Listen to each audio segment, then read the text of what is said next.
Nete ni wole ko hakanyini, nebe ni wole de ko jinangolo bo. Jogo juguya ka walangata dunya konna na au hakilla ko de hakanyini wa.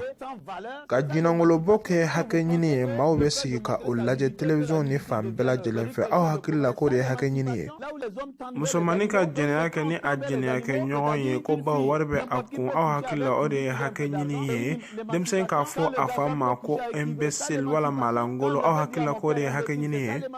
Kalanden ka fo akaramogo ma bonkuna o de hakanyini ye. Ma dobe olu be kuma jamana kantigi fe ina fo ube ka kuma o flan ne fe o kuma na jamana kantigi joyoro e jume ni ne be ka fo ko ye hakanyini ye ne ba fo ko ni mashiba isa.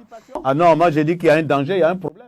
Ne ba fo o flangono nunu nyina ko ka o koloshi ba o sinema siningana ma olu yermina ke ma korba ye o bina den soro e ka laje bi bay dem sentise ka bugoble dem sentise ka marable dem se me fembeke e ka laje ba anga ni tle na o ka fo ko dem so ka jinangolo ma korba tabe ka ne dusu ka kuma te dem so ma e hakilla ne mi sigile fle ne na son dem so ka ta ajinangolo yiraba ko mo bi na da amawa ayi o kuma te ala fiu ay ne faul ne dem so la tna so ta jinangolo boke wala saka mobile soro yala tse ka barake wala saka o mobile soro ma minu be sigi ka o jinangolo bonu laje ministre nunu e de la ka olu dem so ye ko o be ka botere la uga jinangolo boy ira ngo o fantan de be ka ke wala saka mobile soro o mu ko suwe musoman tse ka mobile soro fo aka jenia ke a Allah ne mu ladam sugu de an bolo sa 1978 tuma dunya yere ma holano ka tonya Allah ni ko ka cheni muso ko ka olu dama kanya ngata u yere fetu o jamana na e ka laje cheni muso be kalan sugu ya kelenge ngani yu bla bara la cheka saraka chaka teme muso ka saraka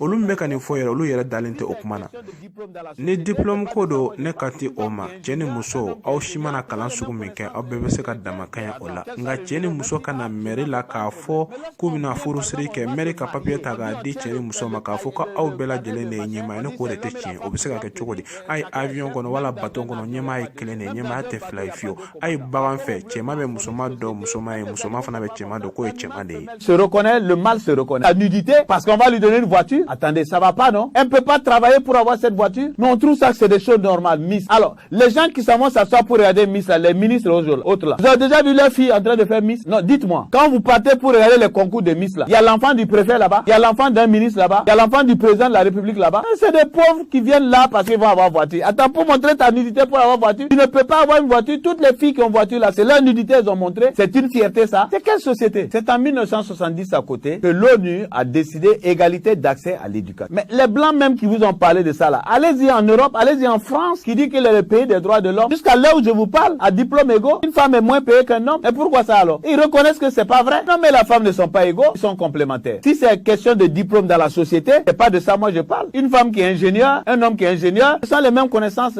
intellectuelles. Mais attends, qu'elles soient rémunérées au même titre, ah, je n'en fais pas un problème. Mais lorsqu'on vient, par exemple, on va se marier, on dit on tient le carnet de machin, on dit c'est l'homme et la femme qui doivent tenir, chacun est chef. Même dans un avion, il n'y a pas deux chefs. Même dans un bateau, il n'y a pas deux commandants. Alors comme on voulait transformer une société, même les animaux sont pas comme ça. L'animal femelle se reconnaît, le mâle se reconnaît.